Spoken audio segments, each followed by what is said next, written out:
देखो last time मैंने आपको क्या बताया था मोल कॉन्सेप्ट के बारे में, कुछ आपको बोला था मैंने पीरियोडिक टेबल याद करके आना, है ना।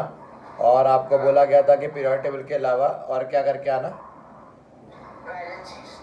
हाँ, और बैलेंसिंग भी कर लेना। तो ये तीन चीज़ें रिक्वायर्ड है। तो मान लो कोई भी एलिमेंट है, मैं उसको ऐसे लिख सकता हूँ, मैंने बताया था ए ऊपर और जेड नीचे।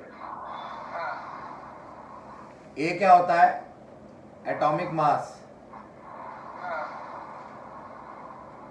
वो बचपन में पढ़ते थे, अब हम इसका नया नाम दे रहे हैं, क्या बोल रहे हैं इसको? Average atomic mass. और जेड को क्या बोल रहे हैं? एटॉमिक नंबर बोल रहे हैं।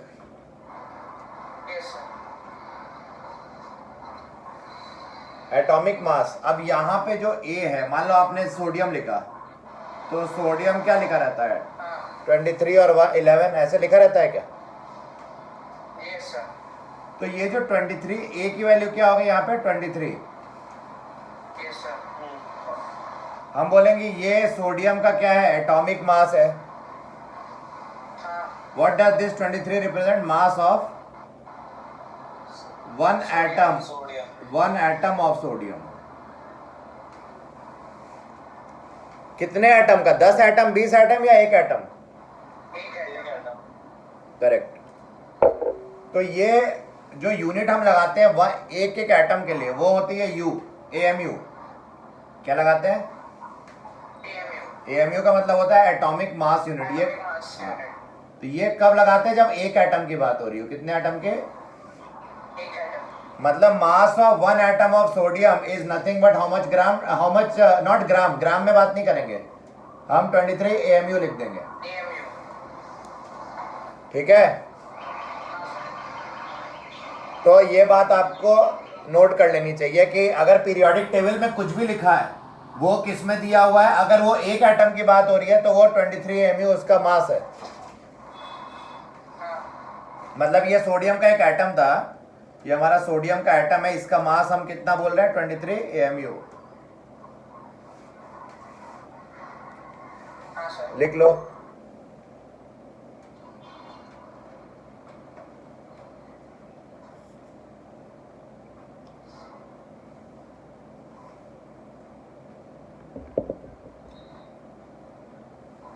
यहां तक आया समझ में बात? ठीक है। अब जो नेक्स्ट चीज है वो क्या है? ये मिटा दें क्या? देखो अब मेरी बात समझो कि पुराने ज़माने में क्या होता था कि एक कंटेनर है, मान लो मैं तुमसे ऐसे बोलूं, यहाँ मुझे पूना से मुंबई जाना है, तो कितना डिस्टेंस है? मैं क्या पूछ रहा हूँ, डिस्टेंस कितना है? तो आप क्या बोलोगे?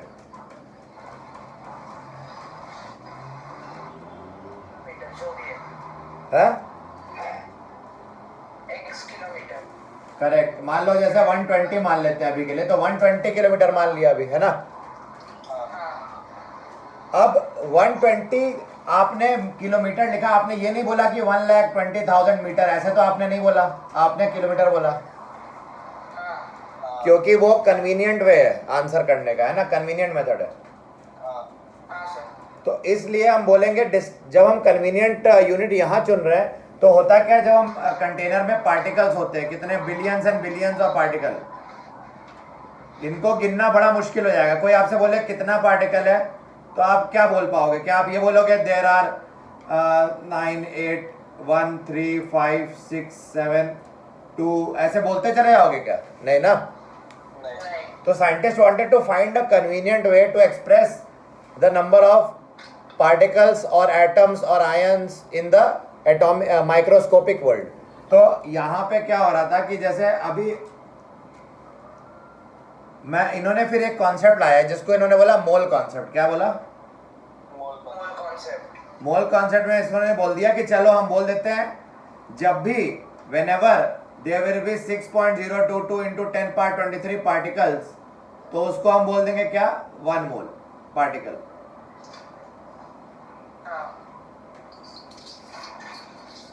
तो अगर अब मैं आपसे पूछूं, मान लो मैं इसको डिवाइड कर दूं, जैसे मैंने हिस्से में डिवाइड कर दिया, ठीक है, ऐसे, और मैं बोलूं एक एक हिस्सा एक एक हिस्से में कितने पार्टिकल्स हैं? 6.022 इंटू 10 पावर 23 है ना।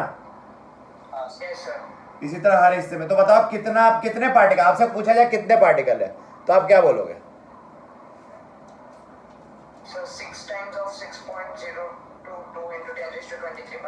या आप बोलोगे 6 मोल पार्टिकल्स हैं। So this is a better way of answering rather than saying and counting so much. हम आराम से बोल सकते हैं there are 6 mole particles in this. तो ये वजह थी मोल कॉन्सेप्ट। जैसे आपको किलोमीटर बोलना इजी रहता है तो उसी तरह काउंट के लिए इस तरह से काउंट करने से अच्छा मोल के टर्म्स में काउंट करें तो बेटर लगेगा ना। तो ये रियल कॉन्सेप्ट था जिसकी वजह से मोल कॉन्सेप्ट का इंट्रोडक्शन हुआ।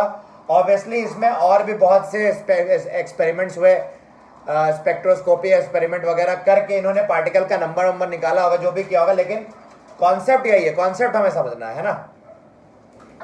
तो हमने ये देखा ये कितने पार्टिकल हमेशा 1 मोल होंगे? 6.022 इंटू 10। अब इसी को हमने एक नंबर बोल दिया एवोगैड्रोस नंबर। हमने इसको क्या बोल दिया? Avogadro's number. एन कैपिटल और स्मॉल ए नीचे सबस्क्रिप्ट पे लिख दिया is equal to 6.022 into 10 power 23।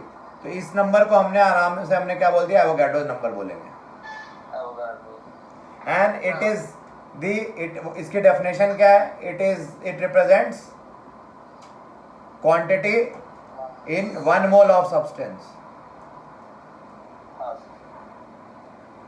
1 मोल कुछ भी हो सकता है। अगर मैं बोलूं 1 मोल एटम मतलब 6.022 इंटू 10 पावर 23 एटम। अगर मैंने बोला 1 मोल इलेक्ट्रॉन तो 6.022 इंटू 10 पावर 23 इलेक्ट्रॉन्स। जो भी चीज बोलेंगे उसके हिसाब से। सो ये याद कर लो, ठीक है? लिख लो आप ये सारी बातें।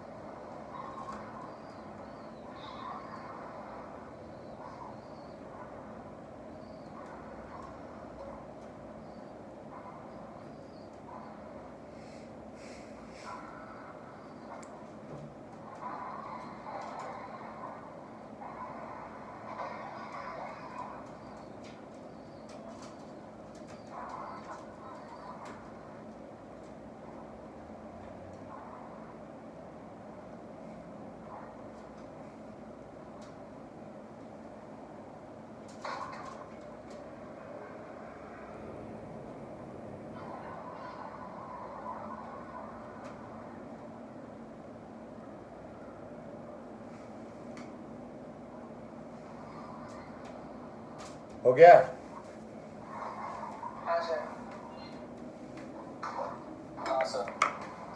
सो आपने देखा कि यानी कि 1 mole of anything will always have how many particle? Avogadro's number of particle मतलब 6.022 इंटू 10 पावर 23। ठीक है। अब मैंने अभी आपको बताया था कि सोडियम का हमने लिखा रहता है 2311। ये जो 23 है मैंने आपको बताया था ये क्या रिप्रेजेंट करता है? 23 AMU फॉर ये 23 AMU अगर हम लिख रहे हैं तो मतलब क्या हुआ? Mass of how many atoms of sodium? 1 atom of sodium.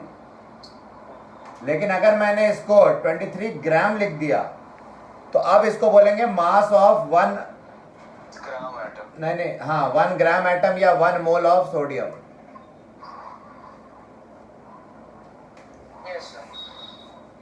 अब आप ये समझो अगर मैं ग्राम में लिखने लगूं तो इसी को हम नंबर ऑफ ग्राम एटम्स के टर्म में या मास ऑफ 1 मोल ऑफ सोडियम बोलेंगे। मतलब अब एक एटम ऑफ सोडियम नहीं रहा, 1 मोल ऑफ सोडियम हो गया। 1 मोल में कितने एटम्स हो गए? इसके मतलब 6.022 इंटू 10 पावर 23 एटम्स, यानी कि इतने ढेर सारे एटम ऑफ सोडियम मिला के 23 ग्राम हो रहा और एक एटम का 23 AMU है। लिख लो ये बात, बहुत इंपॉर्टेंट।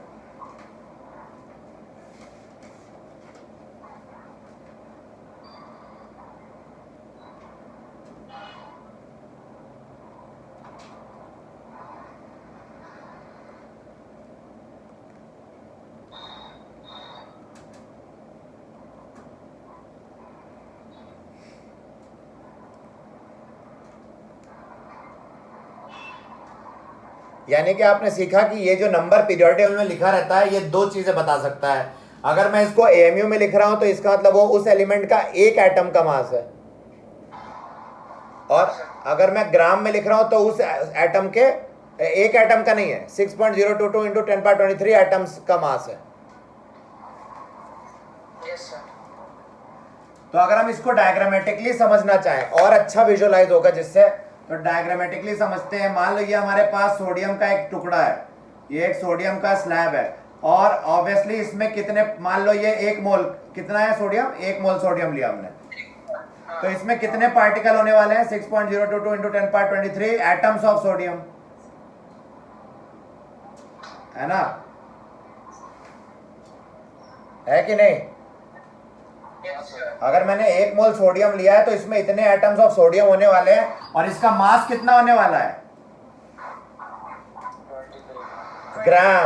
ग्राम में होगा, क्योंकि 1 मोल सोडियम का मास 23 ग्राम है, तो ग्राम में लिख रहे हैं हम। अब मैं आपसे कह रहा हूं, लेट से इसके ऑब्वियसली इस तरह से छोटे छोटे इसमें एटम्स होंगे ना भाई, ऐसे करके billion and billion of atom होंगे, हम लिख भी नहीं पाएंगे कितने होंगे, लेकिन टोटल उसके जितने भी एटम होंगे वो कितने होंगे, अगर सब मिला दें तो इतने होंगे, 6.022 इंटू 10^23, क्योंकि हमने 1 मोल सोडियम लिया। Let us take 1 mole sodium, ठीक है। अब देखो, मैं अब आपसे बहुत इंपॉर्टेंट चीज कहने जा रहा हूं। मैंने आपको यहां क्या बताया था, मास ऑफ 1 एटम ऑफ सोडियम कितना है, 23 एमयू, यानी कि हर एक एटम यहां पे क्या है, 23 एमयू। एवरी एटम का मास यहां पे डायग्राम में दिख रहा है 23 एमयू, और कितने एटम है टोटल, तो हम बोल सकते हैं कि 23 एमयू इंटू 6.022 इंटू 10^23 मतलब Avogadro's number should be equal to 23 gram, क्योंकि ये टोटल तो 23 ग्राम है, और एक का अगर इतना है और है इतने एटम, और हमने बताया 23 ग्राम वे कर रहा, मतलब 1 into total should be equal to gram.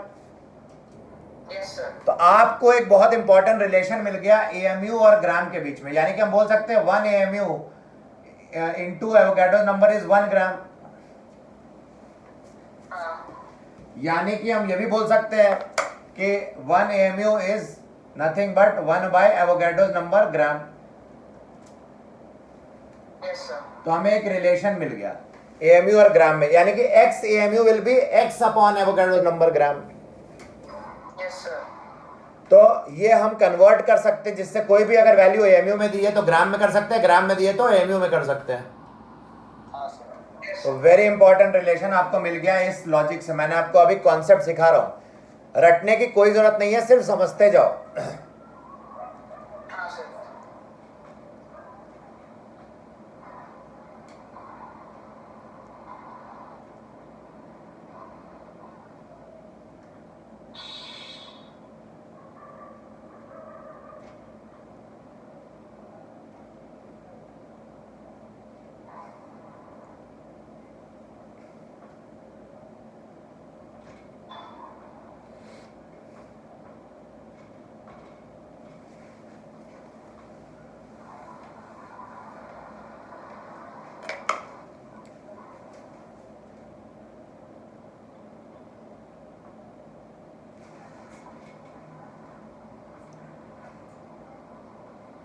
तो एवोगाड्रोस नंबर, यानी कि हम बोल सकते हैं क्या हो गया, उसकी यूनिट क्या हो जाएगी। अगर हम एवोगाड्रोस नंबर को इधर ले जाएं, एएमयू इधर ले आए, तो यूनिट क्या दिख रही है आपको, ग्राम पर एएमयू।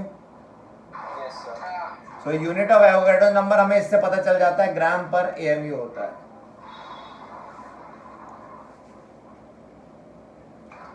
तो कई लोग बोलते हैं नंबर है तो उसकी कोई यूनिट नहीं होगी, लेकिन एक यूनिट आपने देखी यहां पे।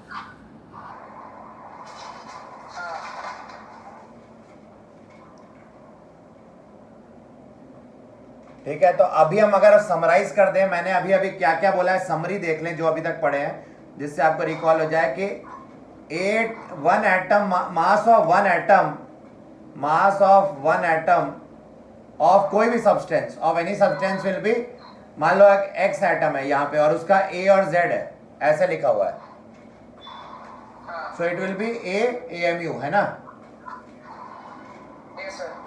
और mass of Avogadro's number of atom मतलब हो गया मास ऑफ 1 मोल ऑफ 1 मोल, ये ऐसे लिखो चाहे ऐसे लिखो, दोनों ही सेम बात है। तो ये क्या चीज हो, ये ऐसे लिखो चाहे 1 मोल लिखो, या इसको एक और टर्म्स में लिखते हैं लोग, मोलर मास भी बोल देते हैं। मास of 1 mole of any substance is called molar mass. Molar mass अगर एटम के लिए बात हो रही है तो इसी को हम क्या बोल देते हैं, ग्राम एटॉमिक मास। मतलब ग्राम एटॉमिक मास मतलब एटॉमिक मास को हम किस में एक्सप्रेस कर रहे हैं, ग्राम्स में।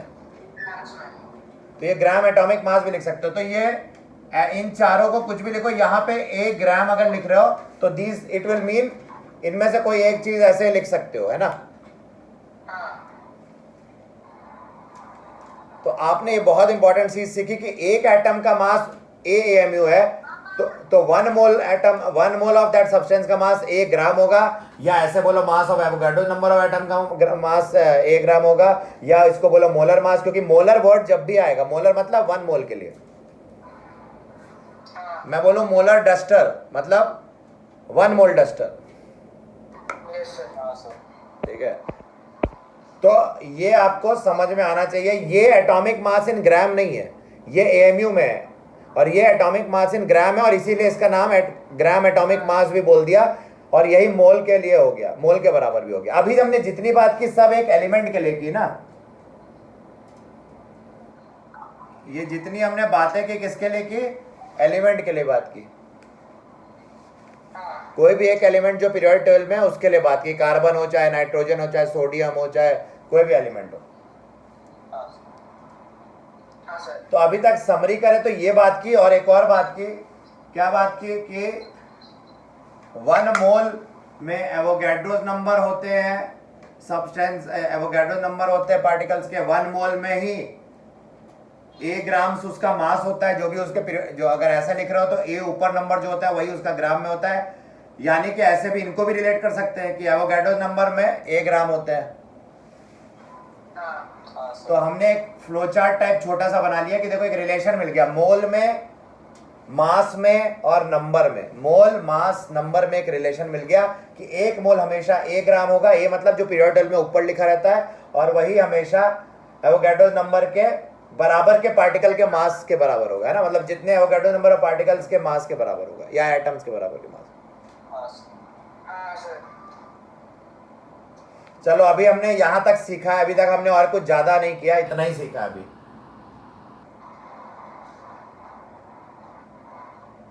ये तो अभी हमने जो बात की सिर्फ एलिमेंट्स के लिए की है। किसके लिए बोलो, एलिमेंट के लिए की है। हाँ, कंपाउंड और एलिमेंट में अंतर है। एलिमेंट के अंदर जो कॉन्स्टिट्यूएंट पार्टिकल होते हैं, देखो ये मिटा दें, कौन सा ये मिटा दें। देखो एटम से हमारा, एटम के लिए एटम मिलाओगे तो एलिमेंट बनेगा, और अगर एटम को मिलाओगे, कंपाउंड की बात करें तो मॉलिक्यूल और फिर कंपाउंड। तो कंपाउंड के अंदर पहले सब छोटी, इससे छोटी यूनिट क्या होती है, मॉलिक्यूल, और उससे भी छोटी एटम होती है। लेकिन एलिमेंट में जो सबसे छोटा है वो एटम ही है यहाँ पे। ठीक है, अब देखो ये मिटा रहा हूं मैं फिर से। देखो अगर मैं लिखूं कार्बन, तो कार्बन का मैंने तुमसे पूछा बताओ what is the atomic mass of carbon in AMU, तो हम क्या बोलेंगे 12 AMU, क्योंकि ऊपर 12 लिखा रहता है, नीचे 6, ये पीरियोडिक टेबल में होता है। अगर मैं बोलूं what is the gram atomic mass of carbon, gram atomic mass, carbon की बात हो रही है अभी, और अगर मैं बोलूं gram atomic mass of carbon, that will be atomic mass in gram. अगर मैं बोलूं बताओ कार्बन का मोलर मास, मोलर मास मतलब यही सेम आंसर होगा 12 ग्राम। अगर मैं बोलूं मास ऑफ 1 मोल ऑफ कार्बन, ये भी वही होगा 12 ग्राम। मैं बोलूं mass of Avogadro's number of carbon, है ना 6 पॉइंट, मतलब जितने एटम्स ऑफ कार्बन, वो भी कितना होगा 12 ग्राम ही होगा, है ना। ऐसे लिखने के कई तरीके हैं आपके, मतलब ये मैंने यही सब एग्जाम्पल लिया आपको समझाने के लिए। अभी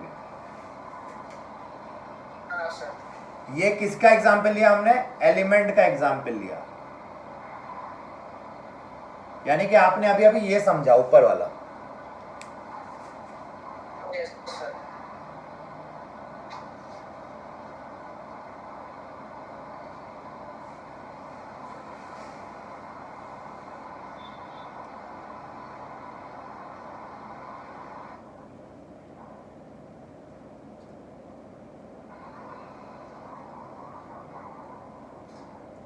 करे आगे।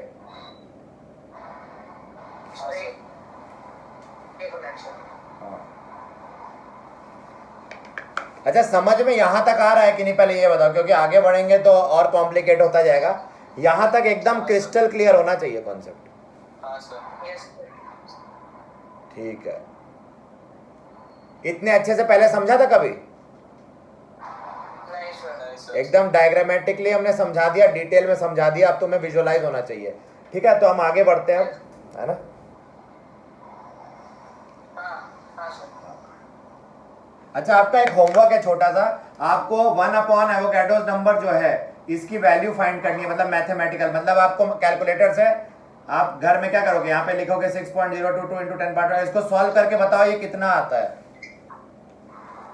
ठीक है, ये होमवर्क है आपका। ठीक है, तो चलो 1/एवोगाड्रोस नंबर की वैल्यू आपको पता करनी है क्या होती है। अब मैं आपको बता रहा हूं कंपाउंड के बारे में, है ना। कंपाउंड जैसे हमने मान लो अमोनिया लिया, एग्जाम्पल हम ले रहे हैं क्या, अमोनिया NH3। तो अब अमोनिया कैसा रहा होगा अगर मैं एक मॉलिक्यूल बनाऊं अमोनिया का, अगर मैं बोलूं 1 मॉलिक्यूल ऑफ अमोनिया, 1 एटम नहीं, 1 मोल नहीं, 1 मॉलिक्यूल, क्योंकि यहां पे जो सिंपलर यूनिट होती है मॉलिक्यूल। अब इसके अंदर एटम्स होंगे, एक मॉलिक्यूल है ये जो एक गोला है एक मॉलिक्यूल है, और इसके अंदर जो 3-4 गोले टोटल और होंगे, यानी कि ये इंडिविजुअल हाइड्रोजन एटम और नाइट्रोजन एटम, मतलब एक पूरे पैक में 4 एटम भरे हुए हैं। आप देख सकते हो, एक नाइट्रोजन का और 3 हाइड्रोजन का। यस हाँ सर। तो हम बोल रहे हैं 1 molecule of nitrogen contains how many atoms of nitrogen, 1 atom of nitrogen, हाँ सर। एंड मतलब हैज 1 एटम ऑफ नाइट्रोजन और it has 3 atoms of hydrogen. हाँ सर। अब मुझे बताओ नाइट्रोजन का कितना मास होता है। अगर हम नाइट्रोजन देखें पीरियोडिक टेबल में, तो नाइट्रोजन लिखा जाता है 14, तो 14 AMU हो गया। और हाइड्रोजन, एक हाइड्रोजन का कितना होता है 1 AMU, और है कितने हाइड्रोजन 3, तो टोटल कितना मास हो गया मिला के 3 AMU। यानी कि इनको ऐड कर दो, हम एक मॉलिक्यूल ऑफ अमोनिया का जो मास होगा वो 17 हो जाएगा, 14 + 3 17। क्या AMU लिखेंगे? तो देखो AMU एटम्स के लिए लिखते हैं, मॉलिक्यूल के लिए U लगा देते हैं, U, मतलब it is same as writing AMU। जैसे एटम के लिए AMU था, वैसे मॉलिक्यूल के लिए U लिख देते हैं, यूनिफाइड मास। तो ये आप समझ गए होगे आपके नहीं, कि इसको आप 17 AMU भी लिख सकते हो, लेकिन रिकमेंडेड मॉलिक्यूल के लिए हम लोग U लिखते हैं और एटम के लिए AMU लिखते हैं। आजकल AMU और U एक ही बात कर दी गई है, कॉमन कर दी गई है। अच्छा हाँ, ठीक है। ठीक है। Yes sir. Yes sir. Hope you are understanding everything. Yes sir. तो ये क्या था, ये हमारा AMU में जो था ये हमारा था मॉलिक्यूलर मास। हम बोलेंगे इसको नया टर्म देंगे, this is nothing but molecular mass of ammonia, of 1 molecule of ammonia, है ना। हाँ हाँ सर। सर। क्योंकि मॉलिक्यूलर मास मतलब ही हो गया एक मॉलिक्यूल के लिए, और ये कितना है हमारा 17 U। देखो ये एक मॉलिक्यूल के लिए है मॉलिक्यूलर मास। हाँ अब ये जो अमोनिया था, जैसे आप एटम में करते थे, तो यहां पे अब मैं लिख दे रहा हूं 17, इवन तो ये बहुत सही तरीका नहीं लिखने का, पर समझने के लिए। तो ये 17 अभी हमने देखा क्या क्या रिप्रेजेंट कर रहा है, 17 U रिप्रेजेंट कर रहा है, यू। हाँ सर। या ये 17 ग्राम भी रिप्रेजेंट कर सकता है। जैसे एटम में 17 AMU, जैसे 23 AMU और 23 ग्राम था, है ना, सोडियम का। हाँ सर। वैसे ही मॉलिक्यूल के लिए, वो एलिमेंट के लिए था, यहाँ मॉलिक्यूल के लिए जो 17 नंबर है, या तो 17 U रिप्रेजेंट करेगा या 17 ग्राम रिप्रेजेंट करेगा। अगर वो 17 U रिप्रेजेंट कर रहा है तो उसका मतलब हो गया हम सिर्फ किसकी बात कर रहे हैं, मॉलिक्यूलर मास की, ऑफ अमोनिया, बस। लेकिन अगर 17 ग्राम रिप्रेजेंट कर रहा है तो इसको कैसे लिखेंगे, molecular mass in gram of ammonia, या इसको ऐसे लिखेंगे ग्राम मॉलिक्यूलर मास, ग्राम मॉलिक्यूलर मास। जैसे वहां ग्राम एटॉमिक मास था, यहाँ ग्राम मॉलिक्यूलर मास। और क्योंकि एक मोल का है तो हम बोलेंगे क्योंकि 17 ग्राम ग्राम में आ जाता है तो वो एक मोल में चला जाता है, यानी कि मास of 1 mole of ammonia, mass of 1 mole of ammonia और कैसे लिख सकते हैं इसको, मास ऑफ 1 मोल ऑफ अमोनिया, और या मोलर मास ऑफ अमोनिया लिख लेना। यहाँ पे जगह नहीं है, मैं नीचे कैमरा के नीचे आ रहा है, पर ठीक है, molar mass of what, ammonia. Ammonia. Ammonia. तो ये 4 नाम इसके हो गए, जैसे पिछले केस में था वैसे ही। तो आपको ये समझना है, एलिमेंट के लिए हम एएमयू और ग्राम जब बात करते हैं वो अलग है, और कंपाउंड के लिए हम लोग मॉलिक्यूलर वर्ड लगा देते हैं। हाँ सर। और अगर मॉलिक्यूलर वर्ड तब लगाते हैं जब एक एटम के, एक मॉलिक्यूल की बात हो रही है, लेकिन अगर हम ग्राम में उसी को लिख रहे हैं तो हम बोलते हैं 4 नाम से बता सकते हैं, molar mass, mass of 1 mole, gram molecular mass, या molecular mass in gram of ammonia. Yes sir. अगर यहां तक समझ गए हो तो कॉन्ग्रेचुलेशन, बहुत कुछ आ गया तुमको, क्योंकि यहां तक भी लोग को पहले ये तो यही नहीं समझ में आता है। हाँ सर। तो अब मैं आपको कुछ सवाल कराऊंगा इस पे, और फिर हम आगे बढ़ जाएंगे। चलो लिख लो जल्दी से।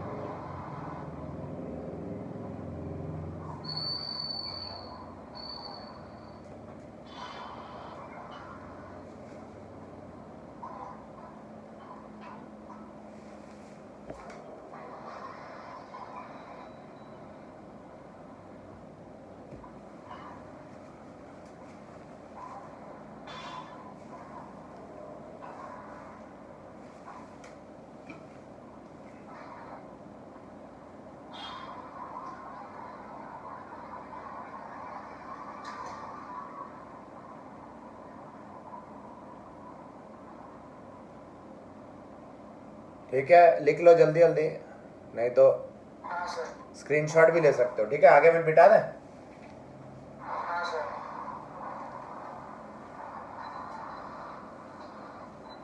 चलो भाई, बहुत अच्छा। अब यहाँ पे देखते हैं आगे इसमें।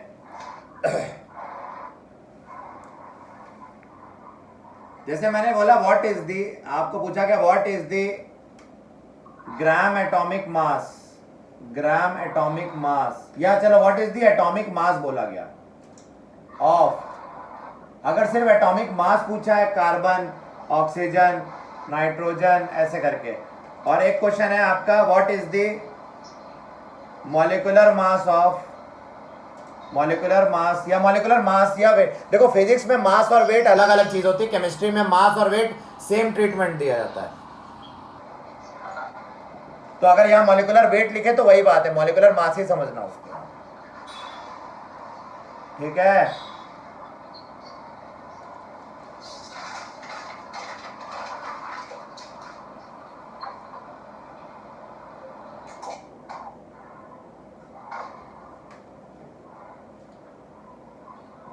करो चलो इनका।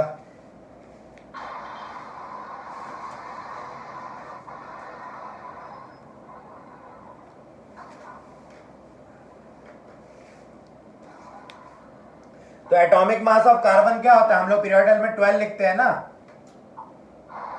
तो 12 क्या एएमयू लिखेंगे, क्योंकि एटॉमिक मास बस बोला है, ग्राम में नहीं बोला है। अगर बोलता है एटॉमिक मास इन ग्राम तो 12 ग्राम लिख देते, या मोलर, अगर बोलता मोलर मास तो 12 ग्राम।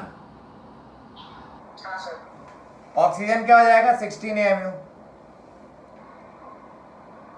हाँ सर। आपने पीरियोडिक में देखा होगा ना, ऑक्सीजन के ऊपर 16 लिखा, ऑक्सीजन ऐसे लिखा रहता है 16 8, कार्बन लिखा रहता है 12 6, नाइट्रोजन लिखा रहता है 14 7, तो यहाँ पे 14 एएमयू लिख देंगे। तो ये आपका पहला क्वेश्चन हो गया। मतलब एटॉमिक मास के आगे कुछ भी नहीं मेंशन किया तो वो एएमयू मान लेना है, हाँ सर। नहीं तो ग्राम मेंशन करेंगे तभी ग्राम यहां लगाएंगे। ठीक है, अब देखो what is the molecular mass of, वो मॉलिक्यूलर मास कैसे निकालते हैं, इंडिविजुअल का एएमयू में ऐड कर दो। तो इसका हमने 17 निकाला था, है ना, 14 प्लस 3 जो कि हमारा क्या आया था 17U, है ना, हमारा इसका मॉलिक्यूलर मास क्या आ जाएगा 17U। इसका क्या आ जाएगा देखते हैं, कार्बन का कितना होता है, एक कार्बन का कितना है 12, और ऑक्सीजन एक का है 16, तो दो ऑक्सीजन का कितना हो जाएगा 32। तो 32 प्लस 12 44, 44 क्या यू, यू होगा। अगर इन्होंने बोला होता मॉलिक्यूलर मास इन ग्राम या ग्राम मॉलिक्यूलर मास, तब यहां ग्राम लिख देते। अब इसको भी इसी तरह सॉल्व करेंगे। 6 कार्बन है तो 12 6 72 प्लस 12 इंटू 1 मतलब 12 प्लस 6 इंटू 16 96, तो 96 प्लस 12 प्लस 72 कितना आता है देखो 180 U. 180 आता है, तो 180 हो जाएगा।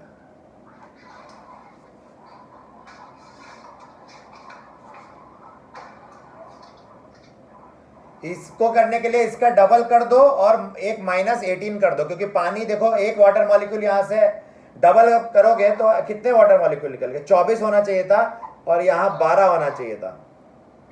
342 U. 342 यू, करेक्ट, 342 यू आ जाएगा। मतलब आप 12 ऐसे नॉर्मली ऐड कर सकते हो, है ना? हाँ सर. तो now you have understood the difference between gram में कब लिखना, यू में कब लिखना, दोनों में रिलेशन क्या है। हमने रिलेशन देखा था, U1 is equal to 1 upon Avogadro's number grams. हाँ सर. Yes, sir. ठीक है, तो ये हो गया। अब आगे बढ़ते, ये मिटा दें, लिख लो जल्दी से, या मिटा दें? Sir, लिख लिए? हाँ सर. हाँ. चलो बहुत अच्छा। अब हम बात करते हैं असली में। अब हम मोल, तो जब मैं मोल वर्ड यूज करूंगा, मोल को मैं n से रिप्रेजेंट करूंगा, number of moles. Number of moles को मैं अब क्या रिप्रेजेंट करूंगा? n से।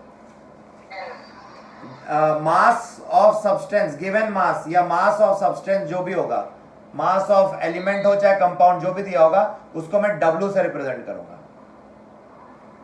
और एटॉमिक मास या मॉलिक्यूलर मास जो भी होगा, जिसको आप मॉलिक्यूलर वेट बोलते हो वो, या एटॉमिक वेट बोलते हो, वो हम m0 से रिप्रेजेंट करेंगे। किससे? m0। हाँ. ये मेरा स्टैंडर्ड कन्वेंशन है। ये हर बार पूरे 2 साल 11 12 दोनों में मैं आपको पढ़ाऊंगा। 11th अभी आप 11th में हो तो भी यही कन्वेंशन, 12th में जब आप जाओगे तो भी ये कन्वेंशन। ठीक है? हाँ सर. हाँ, sir. तो नंबर ऑफ मोल्स का एक फॉर्मूला हो गया, क्या दे दिया साइंटिस्ट ने? Mass upon molar mass.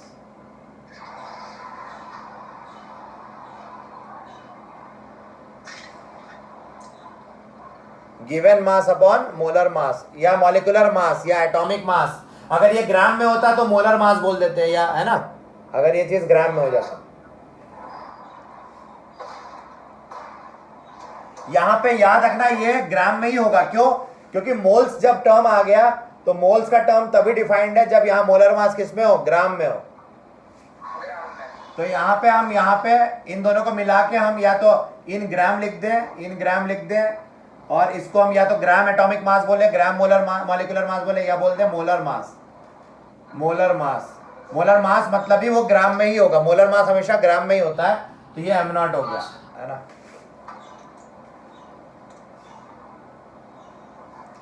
अब सवाल ये उठता है, ये फॉर्मूला आया कैसे, है ना? अब now how do we know कि ये फॉर्मूला आएगा?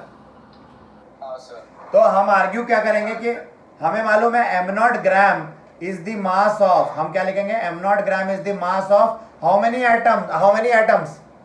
1. या 1 एटम का क्या बोल रहे हो? 1 atom Mole of. m0 amu होता तब 1 एटम होता ना। 1 mole of. हाँ, 1 mole, mass of 1 mole of substance. हाँ, sir. Therefore 1 gram will be mass of 1 by m0 mole of substance. Therefore W ग्राम अगर हम ले लें तो उसका क्या हो जाएगा? W by m0 मोल। यानी कि ये जो नंबर ऑफ मोल्स आए हैं ये W ग्राम के लिए डिफाइंड है। हाँ. तो ये हमारा देखो आ गया ना, इसी को हम n कह रहे हैं, इसी चीज को हम क्या बोल दे रहे हैं? n, small n। क्लियर? हाँ, clear. तो इस तरह से ये फॉर्मूला भी आपने डिराइव कर दिया है। ऐसा कोई रटने की जरूरत नहीं, आप डिराइव भी कर दे। लॉजिकली चल रहे हैं क्योंकि हमने जितने कॉन्सेप्ट पढ़े उसी से हम फॉर्मूला निकाल रहे हैं।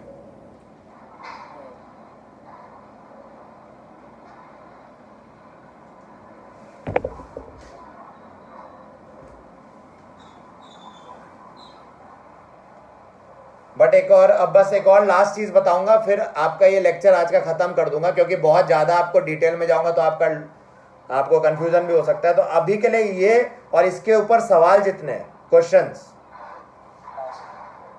वो सारे आपको लगाने हैं। Yes, sir. बस एक और चीज पढ़ा देता हूं फिर वो लगाना है ना। चलो इसके ये लिख लिया।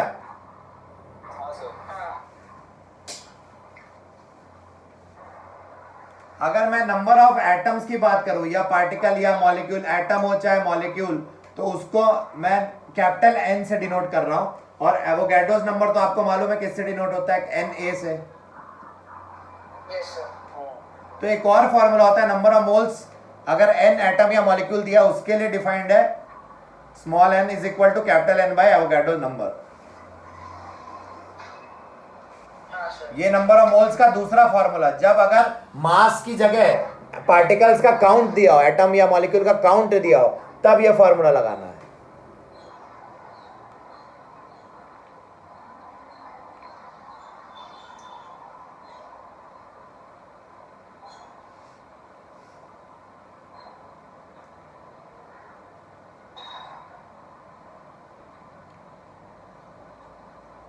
ठीक है, हाँ सर।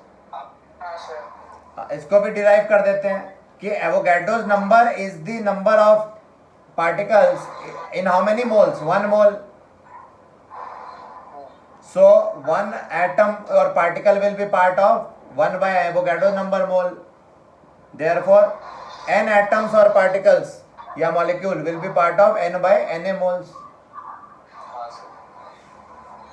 तो आ गया, इसी को हमने बोल दिया, यानी कि ये जो स्मॉल n है ये कैपिटल N के लिए डिफाइंड है, ऊपर वाले जो।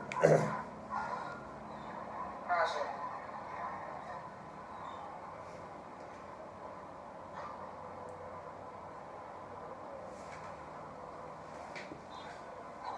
अगर मैं समराइज करूं, अभी हमने क्या पढ़ा, तो नंबर ऑफ मोल्स का फॉर्मूला एक हमने ये पढ़ा, और हमने नंबर ऑफ मोल्स का फॉर्मूला ये भी पढ़ा। हाँ सर। तो आपके ऊपर है आपको सवाल कैसा दिया हुआ। अगर पार्टिकल दिया और मास निकालने बोला तो इन दोनों को इक्वेट कर देना। अगर मास दिया मोल निकालना तो इन दोनों को इक्वेट कर देना। पार्टिकल दिया मोल निकालना, इन दोनों को इक्वेट कर देना। जो भी दिया उनमें से आपस में कोई भी 2 इक्वेशन इक्वेट कर देना। Yes, sir. तो सारे सवाल आपके बन जाएंगे। इस टाइप के जितने भी सवाल मोल कॉन्सेप्ट पे आते हैं वो सारे बन जाएंगे। Yes, sir.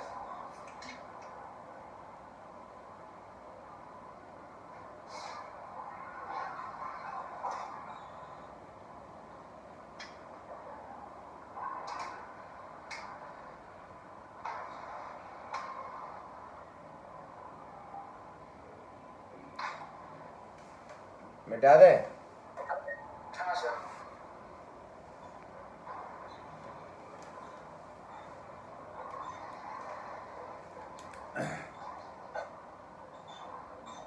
ऐसे क्वेश्चन देखो, मैं अब आपको क्वेश्चंस कुछ करवा देता हूं। सिंपल सिंपल से स्टार्ट करेंगे, फिर कॉम्प्लिकेटेड पे जाएंगे।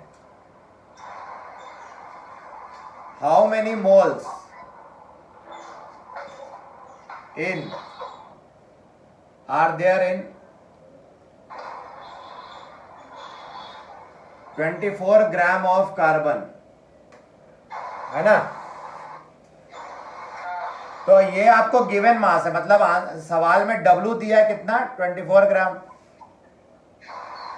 एंड आपको मालूम है मोलर मास ऑफ कार्बन 12 ग्राम होता है। Yes, sir. 0.5 moles। अब याद रखना, मोलर मास की यूनिट जो होती है वो ग्राम पर मोल लिख देते हैं, क्योंकि ग्राम 1 मोल में कितने ग्राम है, वही तो मोलर मास होता है, मोल 1 मोल के लिए। तो मोलर मास की यूनिट हम लोग ग्राम पर मोल लिख देते हैं। जब हम डिवाइड करेंगे, नंबर ऑफ मोल्स हमें निकालना है, तो W बाय m नॉट किया तो ग्राम 24 ग्राम अपॉन 12 ग्राम पर मोल, पर ऊपर मोल के ऊपर चला जाएगा, ग्राम ग्राम कट जाएगा क्योंकि मोल ऊपर चला गया ना नीचे से। हाँ सर। तो आपको मिल, और 12 2 24, तो 2 मोल्स। आपको पता चल गया कि कितने मोल को करस्पॉन्ड कर रहा है 24 gram of carbon, 2 mole. 2। Yes, तो ये sir. आपका आंसर आ गया। Yes। Yes, sir. इसी लिख लो, फिर मैं इस क्वेश्चन को मॉडिफाई कर दूं। हाँ सर, लिख लिया। अगर मैं इस क्वेश्चन में लिखता, यहाँ पे मैं how many moles of are there in 88 gram of, या चलो 22 ग्राम ऑफ कार्बन डाइऑक्साइड। अब यहाँ मॉलिक्यूल ले लिया मैंने, तो आपको मास कितना दिया है, 22 ग्राम दिया है CO2 का। मोलर मास कितना होता है CO2 का, आपको पता है 44 ग्राम पर मोल, अभी अभी बताया था ऊपर। अगर मोलर मास लिख रहे हो तो ग्राम पर मोल में लिखोगे, और ऊपर क्योंकि ये मोल पूछ रहे हैं तो ऑब्वियसली यहाँ ग्राम पर मोल ही आएगा, है ना। हाँ सर। तो नंबर ऑफ मोल्स पूछा है, यानी कि W बाई एम नॉट, यानी कि 22 ग्राम अपॉन 44 ग्राम पर मोल।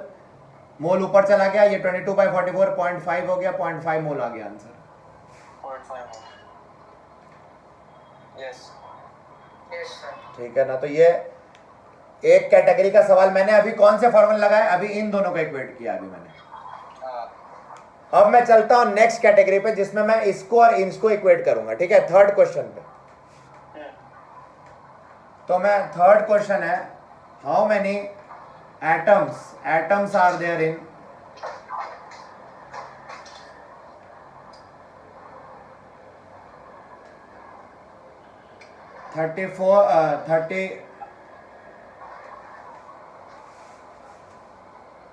42 ग्राम ऑफ नाइट्रोजन मान लो, एंड ग्राम नहीं, सॉरी 42 ग्राम नहीं, in point may be Some moles. 0.25 mole of nitrogen, है ना, 0.25 मोल ऑफ नाइट्रोजन मान लो, ऐसा आ गया। तो आपको क्या पूछा है, एटम, मतलब एन पूछा है आपसे, आपको एन नहीं मालूम है। एन के, चलो एन की जगह कार्बन, नहीं तो कंफ्यूजन होगा। हाउ मेनी एटम मतलब एन काउंट पूछा है आपसे, और आपको मालूम है एवोगाड्रो नंबर क्या होता है, 6.022 इंटू 10^23। तो मोल आपको दिया हुआ है कितना, 0.25 मोल। हाँ सर। तो आपको एक फॉर्मूला मैंने अभी अभी बताया, n equal to N by N A. तो n क्या हो जाएगा, capital N will be n into N A, हाँ सर। और आपको कैपिटल N ही तो निकालना है। तो capital N will B 0.25 into 6.022 into 10^23 atoms हो जाएगा, क्योंकि हमें एटम्स पूछा है तो यहाँ पे एटम्स हो जाएगा। इसको सॉल्व कर लेना, तो जो आंसर आएगा वही एटम्स पे। 2.5 into 6.22 is 0.22 into 10^22। हाँ, मतलब और अच्छे से, मतलब मल्टीप्लाई कर लेना इन दोनों को, है ना, हाँ सर। वो करके देख लेना। मैंने आंसर, मतलब यही है, इसी को सॉल्व कर लोगे तो आंसर आ जाएगा। हाँ सर। अब मैं आपको जो नेक्स्ट सवाल करा रहा हूं बहुत इंपॉर्टेंट है, देखो ये मिटा दें। हाँ सर। हाँ सर। आपको पूछेगा how many molecules are there. अब मैं इसको और थोड़ा सिंपल करता हूं, इन 2 मोल कर देता हूं of CO2, how many molecules are there, आपसे पूछा है ना। हाँ सर। तो आप मॉलिक्यूल भी एन ही लेंगे, क्योंकि हमें एटम हो चाहे मॉलिक्यूल कैपिटल एन लिखना होता है। एवोगाड्रो नंबर अभी भी सेम ही रहेगा, 6.022 इंटू 10^23, और मोल्स आपको दे रखा है 2 मोल, तो बहुत आसान है। देयरफॉर एन क्या अभी हमने बताया था, n इंटू एन बताया था। सो ये तो बहुत आसानी से आपका आंसर आ गया, है ना। ये तो बहुत ही आसान था, मामूली सा क्वेश्चन था। हाँ सर। ये कौन सा नंबर था, फोर्थ था क्या, कौन सा, थर्ड? Fourth. फोर्थ। ये फोर्थ था, हाँ ये फोर्थ। तो ये आपका तो आ गया। ये क्या हो जाएगा, इतने मॉलिक्यूल लिखेंगे, एटम नहीं लिखेंगे, मॉलिक्यूल लिखेंगे। हाँ सर। लिख लो, मिटा दे। हाँ सर। हाँ सर। लेकिन अगर मैंने क्वेश्चन को थोड़ा ट्विस्ट कर दिया, मैंने क्या किया, how many atoms of oxygen, मैंने आप देखो स्पेसिफिकली पूछ लिया, atoms of oxygen are there in 2 moles of CO2। अब देखो थोड़ा गेम बदल गया है।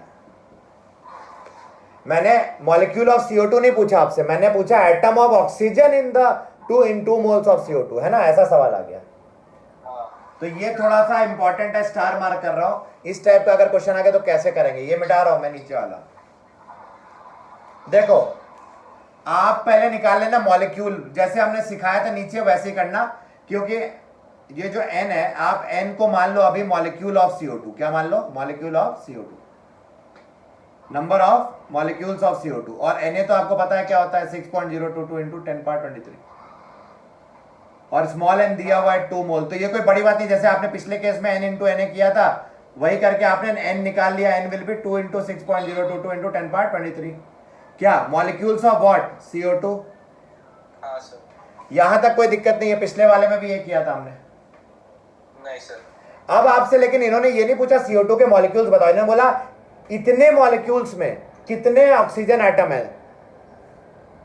तो हम आर्ग्यूमेंट क्या देंगे कि सिंस 1 मॉलिक्यूल ऑफ CO2 में, बताओ 1 मॉलिक्यूल ऑफ CO2 में कितने एटम्स है ऑक्सीजन के, 2 एटम्स ऑफ ऑक्सीजन, है ना। हाँ हाँ सर अरे एक मॉलिक्यूल तो ऐसा दिखेगा जिसमें कार्बन एक और ऑक्सीजन ऑक्सीजन। तो one molecule of CO2 has 2 atoms of oxygen, therefore हमारे पास मॉलिक्यूल कितने एक्चुअली में, इतने 2 into 6.02 इंटू 2, मतलब टोटल हो जाएगा therefore total atoms of O in 2 moles of CO2, 2 mole CO2 में कितने हो जाएंगे, तो 2 इंटू 6.022 इंटू 10⁻23 इंटू 2 हो जाएगा,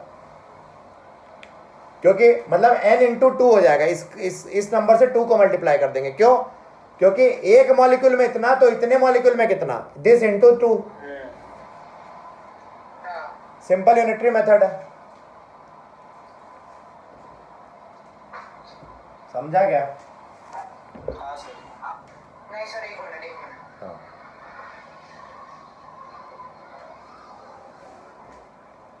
ये सवाल लोगों को समझ में नहीं आता और ये बहुत इंपॉर्टेंट है कि पहले आप क्या करो, अगर आपको स्पेसिफिकली एटम पूछा है मॉलिक्यूल के अंदर, तो पहले मॉलिक्यूल निकालो 2 मोल के कॉरेस्पॉन्डिंग, आपने नंबर ऑफ मॉलिक्यूल 2 मोल के कॉरेस्पॉन्डिंग निकाला, और अब 2 मोल के कॉरेस्पॉन्डिंग ऑक्सीजन एटम यहां निकाला है, क्योंकि ये तो 2 मोल के लिए मॉलिक्यूल आया था, तो आपको मालूम है 1 मोल में 2 एटम है, तो इतने मॉलिक्यूल मतलब 2 मोल में इतने मॉलिक्यूल मतलब 2 मोल CO2 में कितने होंगे, तो 2 into that much, yes sir. तो ये आ जाएगा 4 इंटू जो भी आ जाएगा, इसको सॉल्व कर लेना। इतने क्या atoms of O in 2 moles of CO2, ठीक है, समझ में आ गया?